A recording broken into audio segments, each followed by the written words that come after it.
আসসালামু আলাইকুম রহমতুল্লাহ।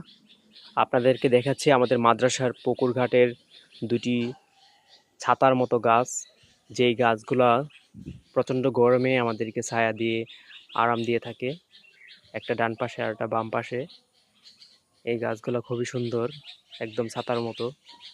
আর এখন দেখতে পাচ্ছেন আপনারা মাদ্রাসার মাঠের মধ্যে পশুর চামড়া রাখা আছে। আমাদের গ্রামের যারা কোরবানি দিয়েছে সবাই যার যার পশুর যে চামড়াগুলো আছে এগুলো মাদ্রাসায় দিয়ে দিয়েছে। এগুলো মাদ্রাসার লিল্লা বোর্ডিং এবং অন্যান্য মাদ্রাসার খরচের জন্য ব্যয় করা হবে। এখানে প্রায় 550-র মতো গরুর চামড়া আছে এবং 30 থেকে 35টার মতো মহিষের চামড়া আছে। এবং হুজুরদের সাথে কথা বলে যতটুকু জানতে পারলাম, আমাদের পার্শ্ববর্তী মাদ্রাসায় গরুর চামড়া 560 টাকা করে বিক্রি করেছে এবং মহিষের চামড়া 820 টাকা করে বিক্রি করেছে। সেই সুবাদে এখানে চামড়া বিক্রি করে প্রায় 4 লাখ টাকার মতো পাওয়া যাবে।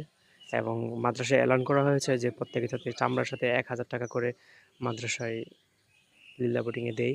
তো সেই ক্ষেত্রে হিসাব করলে 5-6 লাখ টাকার মতো বা আরও বেশি এরকম আজকে উঠবে ইনশাল্লাহ।